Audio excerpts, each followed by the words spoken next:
Hey everyone, this is Kyle Tucker Lawncare here with another video. Do you pay a service to service your lawn for you?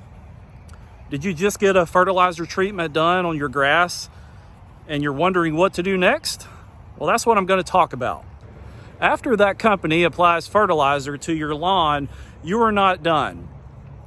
Yes, that's going to help green your grass up, but there are some things that you need to do as a homeowner to make sure that fertilizer works and gets to the roots. It seems simple, but I've got a list of a few important details that you really need to do as a homeowner after you have a lawn care treatment done. So let's get into that. Mowing and watering are very important factors in your lawn's appearance because they create a good quality lawn by encouraging a thick stand of turf grass. So mowing and watering are very important.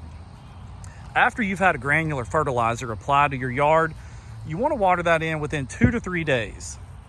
And you typically just want to water with about a ½ inch of irrigation. If it's going to rain that day, then that'll usually do the trick for you. Obviously, granular fertilizer needs to be watered in for it to dissolve and get down to the roots to make the grass grow. So you do have to water that in.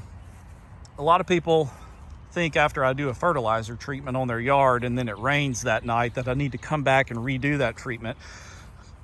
But that's not the case. That rainfall is watering in the fertilizer for them. So whether you do it with irrigation or rainfall, it doesn't matter as long as it gets watered in. Look at this nice little creek that we have here. I could sit down there and put my feet in the water. That has nothing to do with the topic of the video. Well, talking about watering in your lawn after it's been fertilized, make sure you water before you mow it. You don't want to mow away all of that fertilizer that was just applied to your yard. Usually when a company applies fertilizer to your yard, they also spray your weeds. That's really what you don't want to mow away. I'm confident that most mowers, even when they bag it, it doesn't act as a vacuum cleaner, so it's not going to suck up all the fertilizer and remove it. But the weed control part is what you really need to worry about. So one of the main reasons that you don't want to mow your yard until you water it in is because of the percentage of the weed control products that has been sprayed, it remains on the leaf tissue until it's watered in. So if you come in and mow the grass a day or two after it's been treated with weed control, then you're removing that weed control. So you want to water that in, so you'll be watering in the fertilizer and the weed control at the same time. Usually after you water, it's fine to go ahead and mow after 48 hours, again, as long as it's been watered in. And while we're on the topic of mowing, so turf grass can be stressed out when mowing too low, and it's more prone to disease and weed invasion, drought, stress, and things like that. So mowing height varies for different turf grass species. So Bermuda grass, if you have Bermuda, that should be cut between 2.5 inches, while zoysia should be cut around 1.5 to 2 inches. So let me repeat that. If you have Bermuda, you usually want to keep that around 2.5 inches high. If you have zoysia, you can go lower. 1.5 inches to 2 inches is what you want to mow zoysia. So it's, as far as your mowing frequency goes, the general rule of thumb is that you don't want to mow more than 1/3 of the grass tissue away. Now your blade sharpness is another thing to consider. A dull mower blade will shred the tips of the grass and it'll cause an overall white appearance, sometimes a gray appearance, making it look like it's drought stressed. So shredding opens up the ends of the leaf blades, causing an increased moisture loss and potential, disease invasion. So dull blades will cause other issues like brown, large patch disease activity. So always just make sure your blades are sharp. You don't want your grass to lose its moisture because of your dull blades. So getting back onto watering, if you have an irrigation system, you typically want to wet the soil to a depth of 4 to 6 inches. Okay, so that's the depth where most of your turf roots grow within 4 to 6 inches. So to do that, lawns usually need about 1 to 2 inches of water to maintain the right amount of moisture in the soil. I know that sounded confusing. So general rule of thumb, your lawn needs 1 to 2 inches of water weekly to maintain the right amount of moisture in the soil. Now, during your hot and dry summers, more watering may be required, but if you're unable to measure the amount of water weekly, then just water 3 to 4 days a week for 20 to 30 minutes per zone.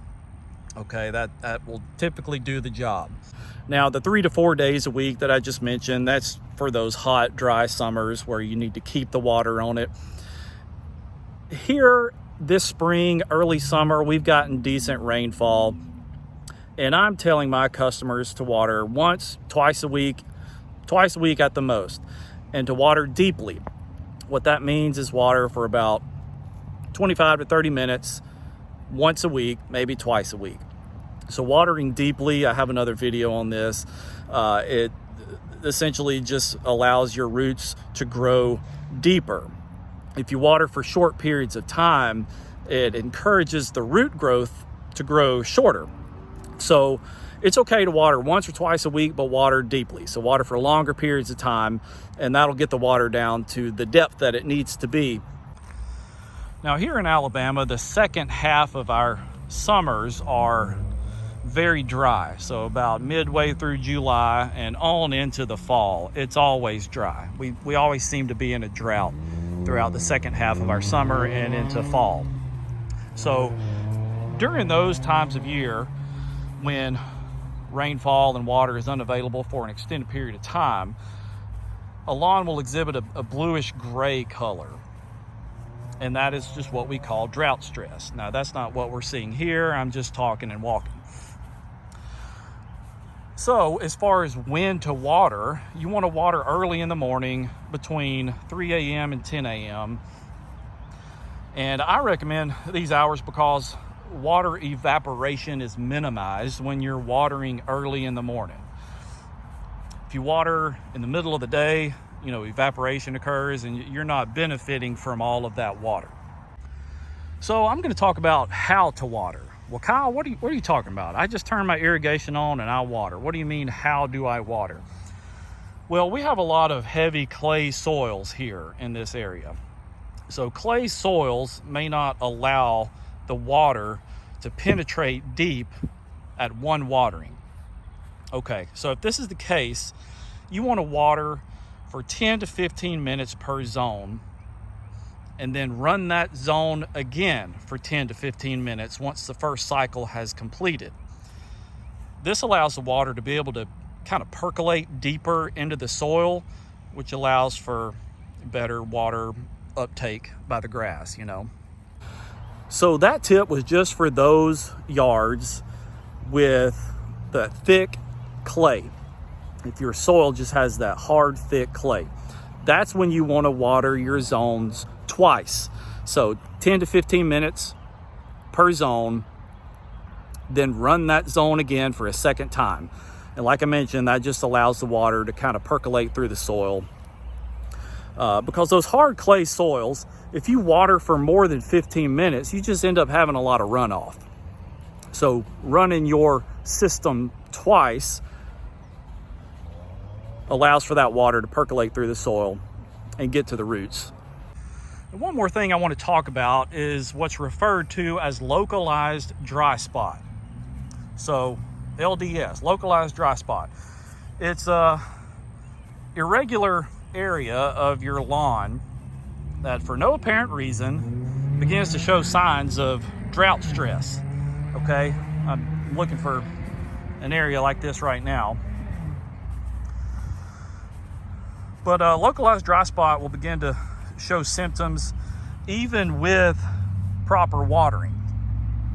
So the possible causes of localized dry spot includes leaving an excessive amount of thatch on your yard, okay, compacted soils, poor irrigation coverage. Localized dry spot can also be caused by just a rock underneath the grass. Okay, so we got rocks here that are just coming up out of the ground.